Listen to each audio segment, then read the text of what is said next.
Ladies and gentlemen, I'm very glad to be with you here this afternoon and to show finally my support for the Mises Institute, for which I've been working for 5.5 years. And so I've been taking part in various supporters conferences, and I really always felt that my support didn't count because I was an employee anyway.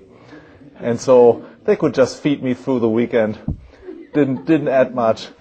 And now finally, I mean, this is the first independent contribution. I'm very glad that I can, show how important the work of the Institute is for me. And in fact, as various speakers have said before me, not only for the purposes of Austrian economics, but in fact for the well-being of our country and of Western civilization in general, and of course for the civilization of the world in general.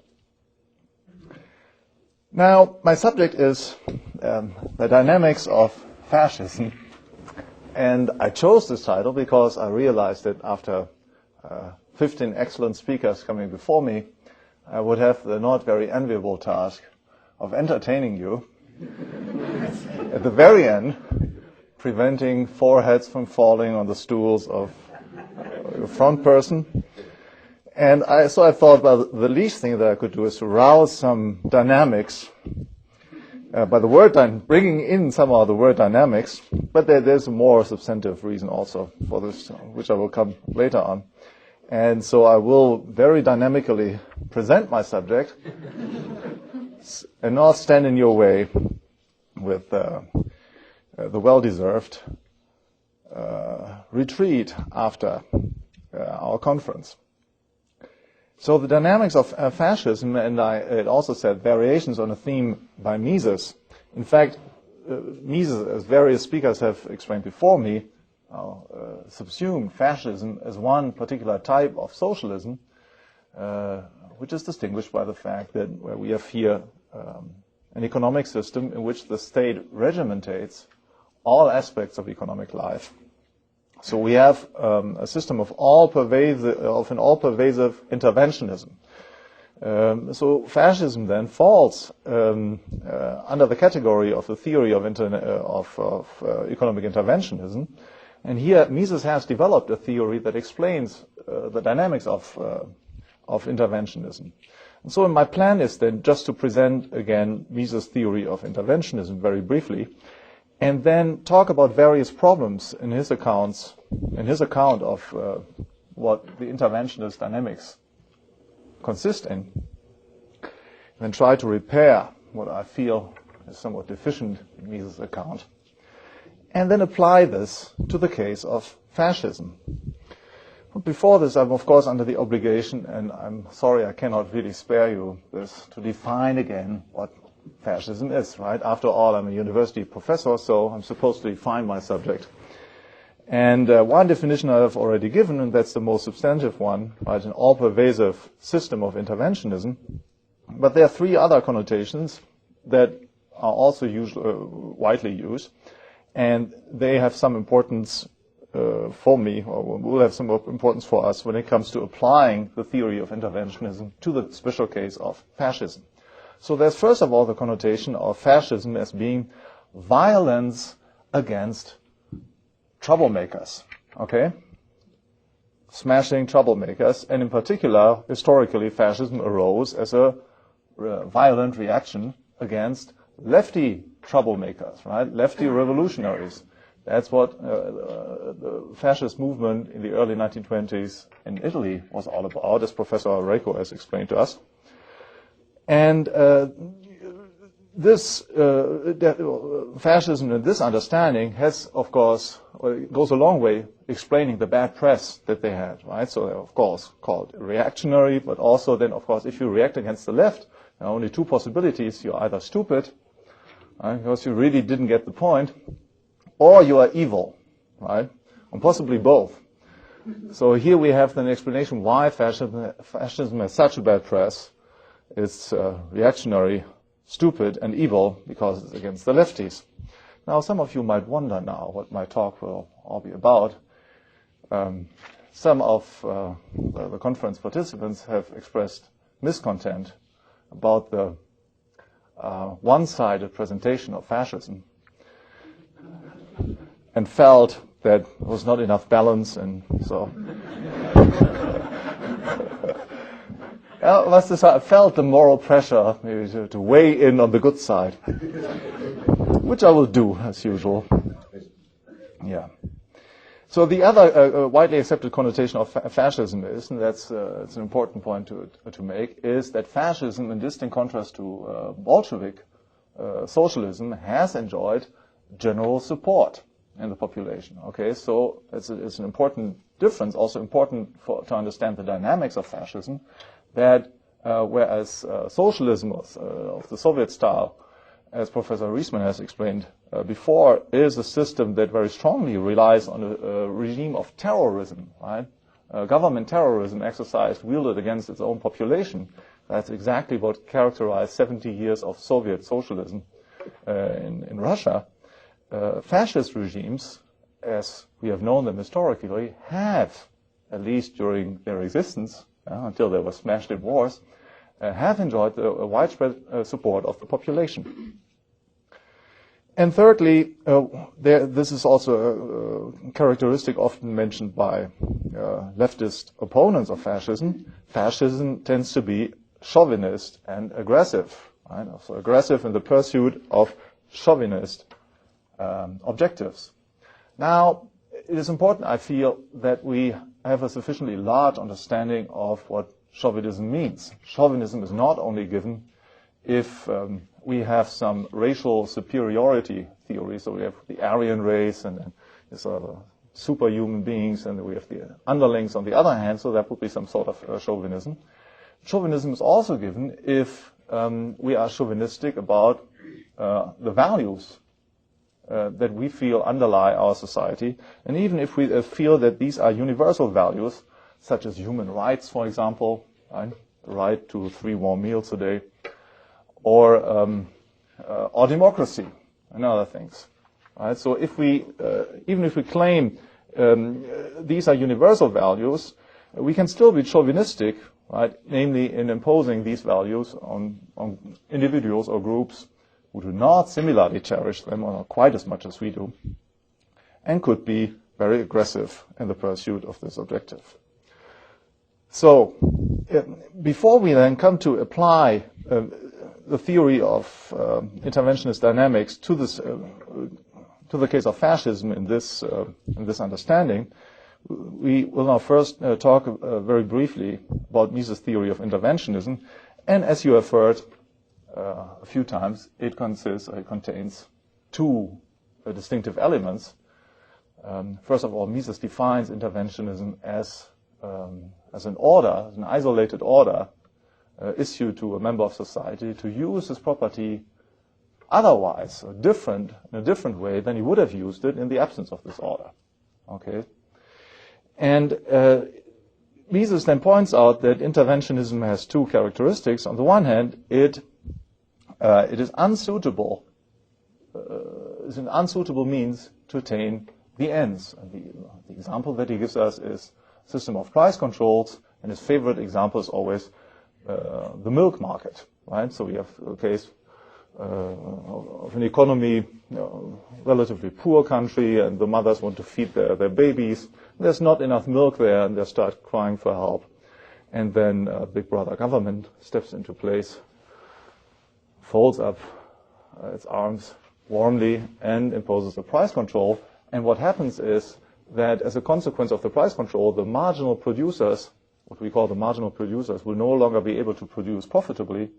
So they stop producing, and as a consequence, then the milk supply is actually lower than it would otherwise have been. That is lower than it would have been in the presence or in the absence of this price control.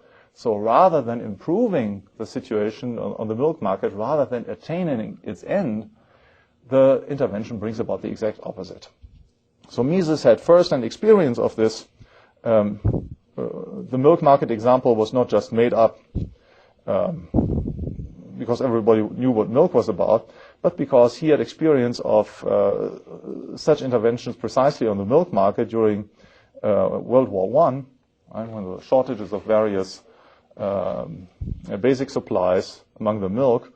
But he also studied the impact of price controls in the case of the housing market, even before World War I, when as a student he got the assignment to study the problems of the housing market. Why was it that so many people were lacking houses in Vienna? And well, surprise, surprise, found out that price controls played a huge role. And actually, so he points out in his notes and recollections in his autobiography that this was one of the crucial events that turned him to become a libertarian. So this is the first element of his theory of interventionism, and the second one is the one that interests us most, namely the interventionist dynamics. And here Mises argues that precisely because interventionism tends or is unsuitable means to attain the ends, it creates a dynamic or perverse dynamic of some sort. So if the government finds that the end that it sought to attain is not reached, it will start to try to improve on the first intervention. So let's say it finds out the milk supply has really decreased rather than increased as a consequence of the price control. Well, what will it do now? It will start to subsidize the milk production, or it will start to impose price controls on factors of production needed for the milk production, so that the marginal milk producers will again be profitable, and so repair the negative impact of the first intervention. Right? But this again cannot work out, because if we impose a price control on the factors of production, then their production in turn will be cut down, and so on and so on.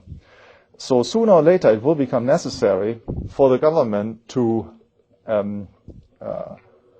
steer the entire production process and impose a system of central planning.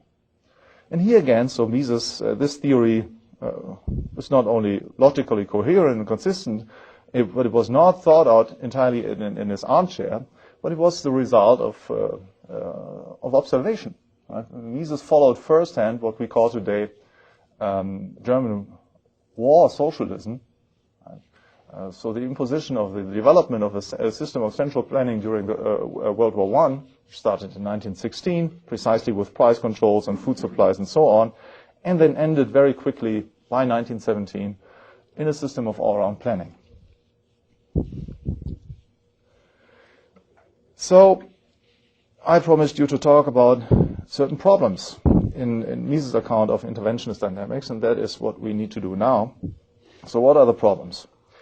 Especially, as I see it, the main problem that we have in this story is that Mises' feedback mechanism does not always apply, or the feedback mechanism that it brings about the dynamics does not always apply. So as Mises has it, the government imposes a first intervention, then checks the result and sees, well, the end is not really attained. And as a consequence, then we we try to repair the first intervention, and so intervene ever more. Now, this is not always the case. Consider a very simple example. We impose price controls in the housing market, and then still the supply of housing increases. Now, this is not something that would surprise us from the point of view of economic theory, because all we would say is that, well, as a consequence of the price control, the housing supply is smaller than it would otherwise have been, right?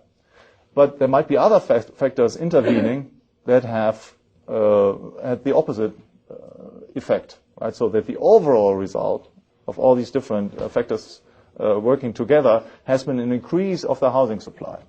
Okay, so in this case, the Misesian story would not work, right? There would be no Misesian incentive, so to say, for a further intervention. Everything would be fine. The government could say, oh, we imposed a price control, and the housing supply went up, so everything worked out fine. Our policy was successful. There's no need to repair this, and so on. So we have a problem here. On the other hand, it is also not always necessary for the government to be confronted to a problem in the first place in order to find a pretext to intervene. Right? The government might be just conceited enough to believe that it can handle things better than the market. Okay? This is an idea that, of course, sounds very outlandish to this group. Yeah?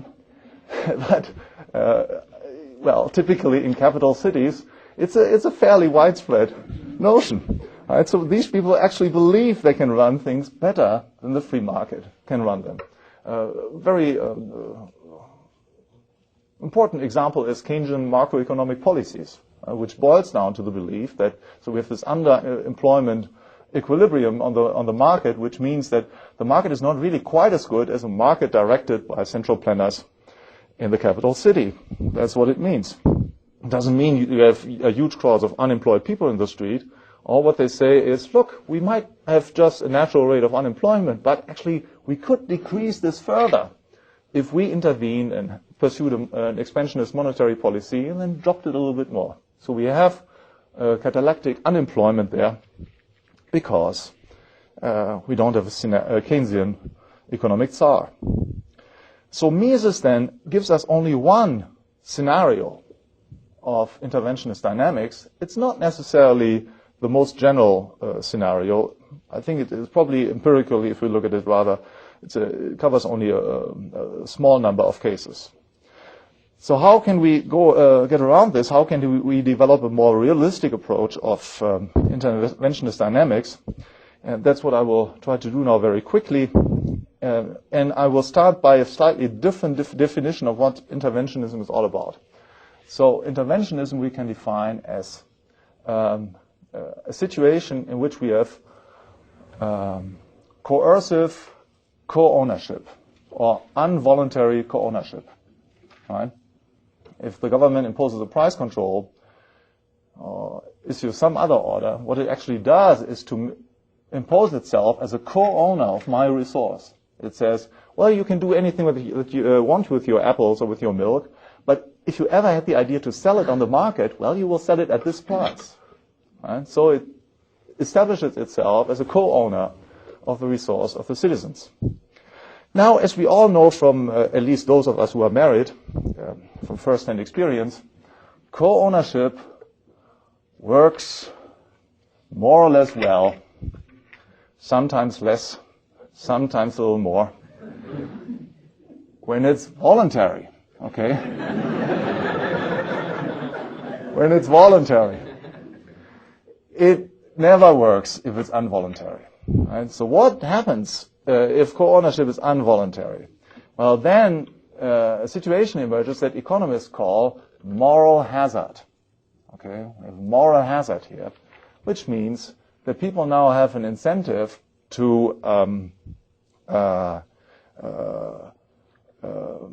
use as much of the common property for their own purposes, right? Just taking it away from the co-owner that they don't like in the first place. Now this phenomenon is fairly well known under the name of tragedy of the commons. Right? So tragedy of the commons is the title of a famous article that a biologist by the name of Garrett Harding wrote in 1968 or published in 1968.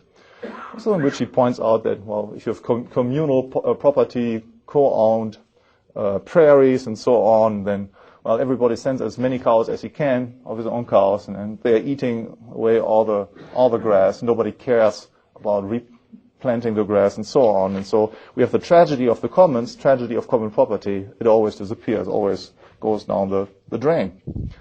Now, Harding was not the first one to identify this problem. At least we have in our Austrian ranks very famous economist who identified the problem, namely Mises. In 1940, in Nationalökonomie, he stressed this problem. But most importantly, I would like to draw your attention to the fact that already in 1922, in his book on socialism, in his treatise on socialism, Mises identified moral hazard. He didn't use this word, right? But he identified precisely this incentive problem as one of the two great problems of socialism, one of the two fatal problems of socialism. The other problem was the problem of economic calculation, which is impossible in socialism. Right? But this problem, moral hazard, Mises, according to Mises, alone would make that socialism could not work. Because under socialism, no manager of any production plant is responsible. Right? He's just a co-owner, so to say. He's a temporary owner. So he has an incentive to divert as many of those resources that he controls immediately for his own purposes and not for the purposes that would be most important from the overall point of view. So we have then, from the point of view of this definition, an explanation why interventionism does not work. Namely, because we have moral hazard, and so we create on the side of the citizens then incentive to evade the intervention. And evasion can come in various forms. It can mean that you just delocalize your resources, right? You sell your property in the country where the taxes are high, and then you buy other property elsewhere, or you bring yourself from this country where you're presently to another country, you emigrate, right? You go on the black market, you no longer sell in the light of day, and so on. So we have invasion, and this invasion has as an effect that the interventionism will not work. And we have also an explanation why interventionism ever increases, namely because the government, conscious of the fact that it is just the co-owner of the resources, and there's still the other guy who is trying to save as much as he can for himself, well, the government now does what is called closing the loopholes. Okay, we know this. So the government is cracking ever more down because, well, it wants this guy actually to use the resource in a precise way. But as long as he has some freedom, whatever, in the use of the resource that is being regulated, well, he can just evade the regulation. And so the government has an incentive to crack down ever more to get him to do precisely what it wanted him to do in the first place. So here then we have a realistic account of interventionist dynamics, and I take it that they cover a much larger number of cases than we have it in the Misesian account. Now we need to apply this very quickly to fascism. And here I will explain in a few words that fascism is in fact a very a particularly pernicious form of interventionism. Why is this so? Well, first of all, as we have noticed in the beginning, fascism tends to enjoy general support.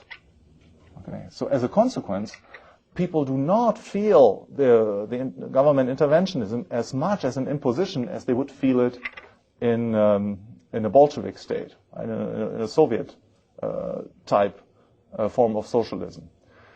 If they don't comply with the government orders, it's not only the government that is cracking down on them, it's also their fellow citizens. Okay, so there are various forms of ostracism that come into place because, well, the government is supported by general public opinion, and so the dear, nice neighbors and so on start cracking down on them too, denouncing them, spying on them, no longer buying from them or selling to them, and so on. So, as a consequence then, fascism tends to last longer. Right? Evasion is less quick, less thorough. Then, secondly, fascism in its pure form, as we have said, is worship of power per se. Okay, I said that fascism is the application of violence against troublemakers. And if we look at the psychology of fascists, well, indeed, what they like about this is that finally there's the big guy with the big stick who is creating order. And so they relish in the exercise of power per se. And as soon as we have this situation, we are confronted with the following problem, namely with the problem that there's no more rational assessment or criticism of this policy possible at all. Right? We can apply standards of reason to criticize interventionism if there are certain ends that are being pursued different from the interventionism itself. Right? We can say, well, the imposition of a price control, it does not help us to improve the supply on the milk market. So say, okay, there is a contradiction between the means and the end. But if the means, in this case, the violence is the end in itself, well, there's no more criticism left. Right?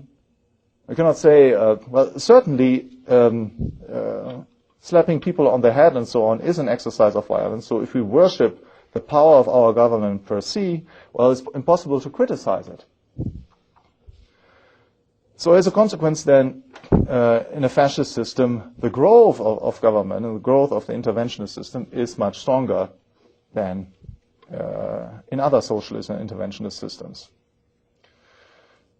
In its mildest form only, that was probably empirically given, for example, in the Italian case, fascism is a security state I know certain similarities with present-day U.S. policies. The government is supposed to create order finally and create security which is threatened from outside of the country or by troublemakers within the country. And here, again, so if it does not come in this pure form, fascism is liable to the critique of economic argument, because we can show, and Rothbard and Professor Hoppe and various others have shown it in various works, that government interventionism designed to create greater security creates exactly the opposite, creates less security. And if we see this in the international context today, we say, okay, we have a terrorist threat, and as a consequence, we start cracking down on various terrorist nests outside of the country. What we create, in fact, is a reaction on the side of those whom we do not yet perfectly control, in particular foreigners, who form coalitions, right, and give us then a greater pretext for further interventions and so on, and create then therefore less security than we would otherwise have enjoyed.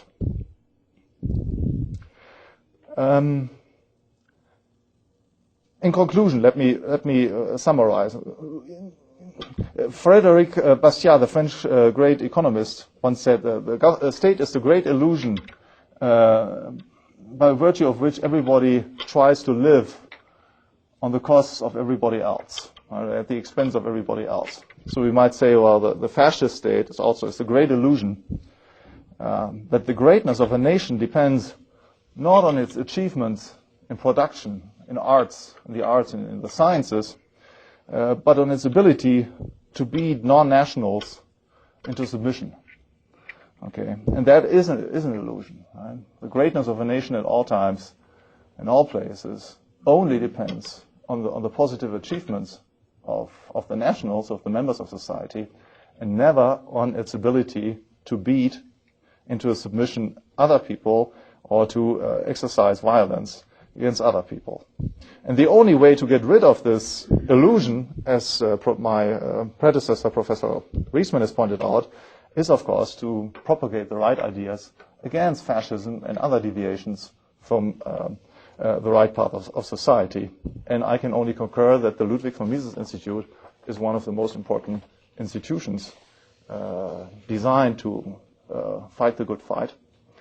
And I thank you for your support.